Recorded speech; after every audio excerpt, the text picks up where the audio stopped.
Okay, I'm playing against the FIDE master, Jan Dradinsky. We have a French defense. Okay, let's go with a normal setup here. Bishop e3.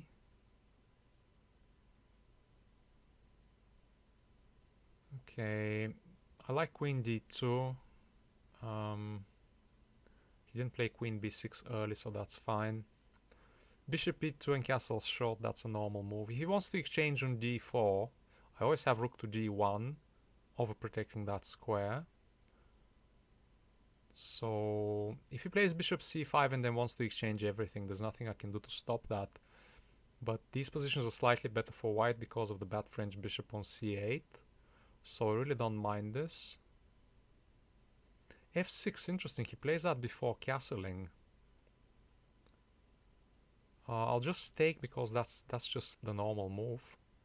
And I can castle, and he doesn't have much on the dark square diagonal. He cannot push e5 now because I just take everything. I can just take the bishop on c5 at some point after exchanging on e5. Okay, he exchanges, that's fine. Do I have something against his center now? I'm also thinking about exchanging queens. But if I exchange queens, I'm just giving him a tempo to get to c4 quickly. f5 doesn't make any sense. I'm thinking about king to h1, but I'm not sure about that because let's say I play king to h1 and then exchanges queens. We are in an endgame where my king is away from the center, so I don't like that.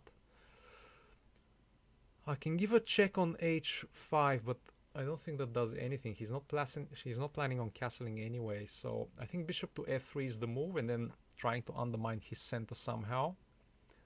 With playing f5 at the right time. Can he take on d4 and then push e5 with a tempo? I don't think he can because his center will be under some severe pressure in that case. And I just move away with the rook, and there's not much he can do to keep rolling these pawns forward because I actually have knight takes d5 as his king was on e7 and was pinned against the rook. Okay. Did I have knight to e4 here? Maybe. I can still play it if he doesn't see it, so that should be fine.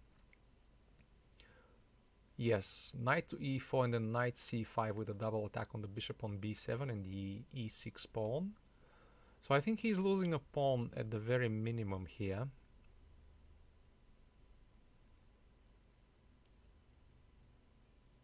Did you think he could go to c5? Maybe, I don't know. Oh, he probably didn't see the double attack. He can play bishop to f8, but then f5 doesn't make sense. I can just take on e6 now and then play f5. And he can't really save the bishop on e6. So yeah, this is just winning a pawn with a very good position for me. My rooks are centralized. I'm ahead in development. I have multiple targets in his position. His pawn structure is terrible. So yeah, this is looking very good actually. Yeah, he's trying to trap my knight, but that's not going to work because I have knight g7, knight h5, and then maybe knight to g3, knight e2, and then even going to d4, blockading this isolated pawn. Or I can simply stay on h5 and put pressure on this weak f6 pawn. g4 is actually good because I can consolidate now and always keep the option of creating a pass pawn by advancing my pawns forward. h3, yeah, proceeding with this plan. This is fine for me. This is more than okay. Yeah, let's just defend. I don't think he has the time to play. I'm just creating a pass pawn now, so this is even better for me. If he plays knight to c4 now, I have knight to f6, and if he plays knight takes b2, I have rook to b3 with a tempo on the knight, and then winning something, the exchange most likely. Now he needs to play rook to d8, I think. I need to watch out for the time. I'm slightly ahead. Oh, but he's just losing the exchange now. I need to watch out for the time. I need to keep making moves quickly here. Yeah, now h4, g6 at some point is looking very good. Yeah, let's go on the open file. There's some really good squares on this file. Now his minor pieces are going to be under some serious pressure. I should be able to create a pass pawn here. Let's see.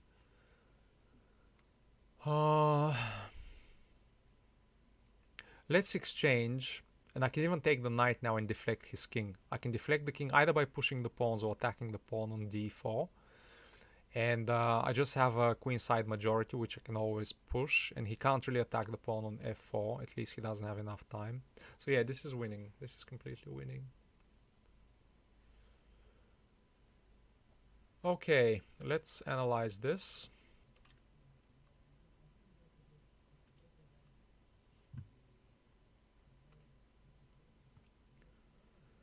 Okay, I really don't like what he did in the opening here with this f6 idea before castling. I mean, computer already gives a huge plus for white. I saw the bishop to h5 idea, but I didn't think it was going to do anything. It just helps him support this rolling pawn center with his king, which is, I think, what he wanted. So I kind of like my idea here with bishop to f3, putting pressure on the center and just preventing him from pushing e5 at some point. Even if he exchanges queens on d4 and then tries to push e5, his pawn center will be under some huge pressure, especially with the king on e7. I probably even have knight takes d5 now. So he couldn't have taken, basically. Or he couldn't have taken and hoped for an e5 push, I guess. The computer gives this queen b6 idea, but I really don't like that. It kind of releases the tension too early. But the computer also gives this long castle move, which seems completely ridiculous. And there's no way a human can survive this position. He will have 3 weak pawns on d5, f6, and h7. So this must be pretty hopeless for black objectively. But yeah, I'm also glad I saw this knight to e4 move.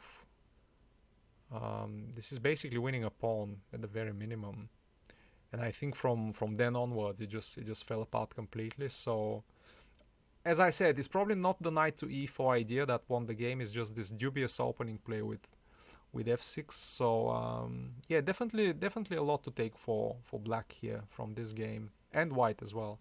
Thanks for watching, and I'll see you in the next one.